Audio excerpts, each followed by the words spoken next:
Rádio França Internacional, emissões em língua portuguesa, são 18 horas em Paris e 15 horas na praia. Catarina Falcão. Aqui estão alguns títulos que marcam a atualidade nesta quinta-feira. O novo governador de Luanda denuncia a existência de um poder paralelo que se dedica à venda ilegal de água potável na capital angolana. Em França, milhares de pessoas saíram às ruas para protestar contra a reforma das pensões. No controle técnico desta emissão está o Moçal de Chile. O jornal começa agora. Bissau 94 FM. Em Angola, o governador de Luanda denuncia existir, a partir das centrais públicas de tratamento e distribuição de água, um poder paralelo que se dedica à venda ilegal de água potável. Manuel Homem está a fazer o diagnóstico de algumas obras em construção nos municípios e distritos da capital angolana. O relato é de Francisco Paulo. O chamado garimpo de água, como também é conhecida a venda ilegal de água, é apontado como uma das principais causas da falta do líquido em muitos bairros da capital angolana. O novo governador da província de Luanda, Manuel Homem, reconheceu que a prática é antiga na capital, mas ela só continua devido à existência de uma rede paralela que insiste na venda ilegal de água fora do circuito normal. A seu ver, o garimpo de água envolve um conjunto de estruturas que tem que ser identificado, mas com a colaboração do Ministério da Energia e Águas para que se acabe com a rede que tem prejudicado a população. O garimpo d'água envolve um conjunto de estruturas que temos que identificar. Há zonas que existem as condutas, mas o chafariz não funciona. Não é só porque não existe capacidade de bombeamento de água, é porque existe um poder paralelo sobre essa gestão dessas infraestruturas, com a qual devemos prestar bastante atenção e trabalhar com o órgão de tutela no sentido de rompermos esse mal que existe há muitos anos e prejudica a maioria dos cidadãos da província de Luanda. Ouvíamos Manuel Homem, governador da província de Luanda. Francisco Paulo em Luanda, RFI. O primeiro-ministro da Guiné-Bissau, Nuno Gomes Nabian, afirmou hoje que a preparação das eleições de 18 de dezembro está a andar muito bem e manifestou estar otimista para a realização das eleições legislativas antecipadas. A preparação da eleição está a andar muito bem. Estamos concentrados, portanto, no processo de preparação de eleições, como sabem. Foi anunciado para dia 18 de dezembro. Ontem tive encontro com o representante das Nações Unidas. Tivemos também reuniões com o Ministro da Administração Territorial. Portanto, até aqui tudo está a andar, portanto, de uma forma que nos permita, portanto, realizar as eleições no dia 18 de dezembro. Portanto, para a semana vamos ter a possibilidade de trabalhar com partidos políticos, reunir com partidos políticos e a sociedade civil. Já estamos em contacto com os parceiros, bilateral e multilateral da Guiné-Bissau, sobre o processo de recenseamento e das eleições. Portanto, certamente vamos estar em condições já para a semana apresentar o cronograma, tanto das eleições e do recenseamento. Portanto, estamos optimistas de que tudo correrá bem e que teremos eleições no dia 18 de dezembro. Ouvimos Nuno Gomes Nabian, primeiro-ministro da Guiné-Bissau, em declarações recolhidas pela agência Lusa após o Conselho de Ministros em Bissau.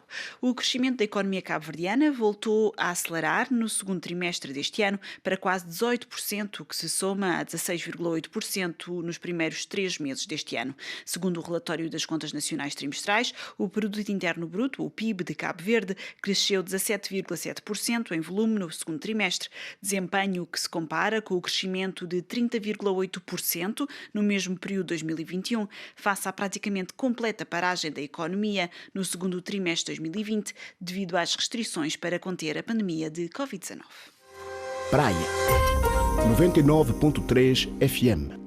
Os franceses manifestaram-se hoje nas ruas do país contra a reforma da Segurança Social, que vai promover a reforma do sistema de pensões, que visa prolongar a idade da reforma, com os trabalhadores a reclamarem também o aumento dos salários face à inflação que aumenta no país. Filipe Martinez, líder da CGT, diz que a mobilização de hoje se trata de um aviso para o governo. Pour l'instant, j'ai écouté la radio, j'ai lu les journaux, j'ai regardé la télé. Eu ouvi a rádio, li os jornais e vi a televisão e estou à espera de como a Primeira-Ministra nos vai apresentar estas propostas. Seja como for, se for para sermos ouvidos, até porque já lhe dissemos muitas coisas. Em 2019, claro que nos vamos encontrar com ela, mas se for para receber ordens, não vamos ficar muito tempo a negociar. Não queremos negociar o prolongamento da idade da reforma, isso é claro. Há centenas de milhares de trabalhadores em greve hoje e é um primeiro aviso ao governo e aos patrões para que comecem rapidamente negociações salariais e, claro, não queremos trabalhar mais tempo. Nenhum sindicato quer isso e é isso que deve ser ouvido. C'est ça qu'il faut entendre.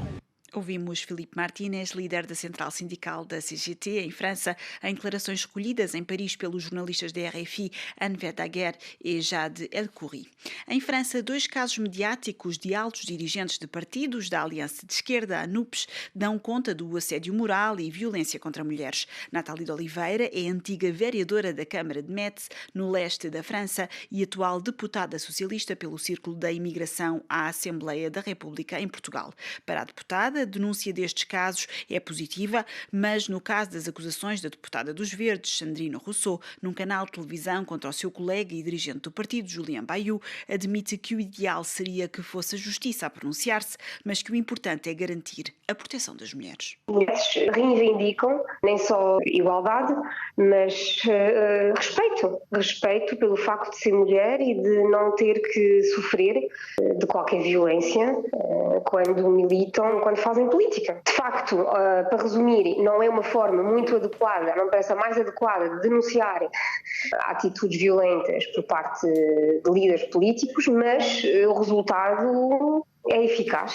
Uma forma de reconhecimento dos próprios atos e comportamentos inadequados e forma de progredirmos no sentido do respeito mútuo entre homens e mulheres, e em muito particular na conquista de mais igualdade para as mulheres que, assim, empenhadas em funções importantes e nem só no mundo político. Ouvimos Nathalie de Oliveira, deputada socialista pelo Círculo da Imigração à Assembleia da República em Portugal, e entrevistada por Rodolfo de Oliveira. A Junta Militar de Mianmar condenou nesta quinta-feira Aung San Suu Kyi, antiga primeira-ministra, a mais 3 anos de prisão, desta vez pela acusação de violar lei de segredos do Estado. Esta sentença de hoje soma-se a outras condenações que levam para 20 anos a pena de prisão da ex-governante birmanesa por acusações que vão de corrupção até fraude eleitoral, definidas em julgamentos realizados a portas fechadas sob o olhar atento da junta militar que gera o país.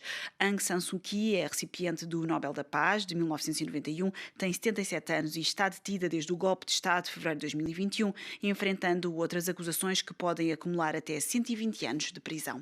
O Vaticano anunciou hoje ter imposto sanções disciplinares ao bispo timorense Ximenes Belo nos últimos 2 anos, após alegações de que o Nobel da Paz teria abusado sexualmente de menores no seu país nos anos 90. Em comunicado, o porta-voz do Vaticano diz que o gabinete que lida com casos de abuso sexual recebeu alegações sobre o comportamento do bispo em 2019 e, no prazo de 1 ano, tinha imposto sanções.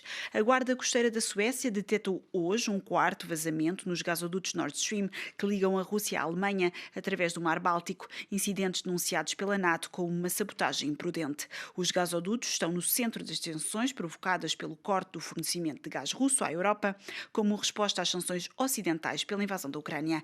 Alvo de suspeitas ocidentais pela suposta sabotagem, a Rússia defendeu-se e afirmou que a suspeita do envolvimento de um Estado estrangeiro, além de ter convocado uma reunião do Conselho de Segurança da ONU sobre o tema para sexta-feira. Até ao final do mês de outubro, a Casa Caillebotte acolhe a exposição Modernité Portugaise. A Casa Caillebotte fica situada na região parisiense. A história do modernismo português de 1910 até 1960. À margem da exposição acontece este sábado uma conferência sobre Fernando Pessoa, que terá a participação de Patrick Quillier, como referiu ao microfone da RFI Anne Bonin, a curadora da exposição. Dans le cadre de Modernité Portugaise, s'est imposé naturellement une conférence sur Fernando Pessoa. No contexto da exposição Modernité Portugaise, impôs-se naturalmente uma conferência sobre Fernando Pessoa e foi Patrick Quillier que convidei para esta conferência sobre Pessoa. É poeta e ensaísta, professor emérito da Universidade de Côte d'Azur, em Nice, e editor na Pleiade das obras completas de Fernando Pessoa.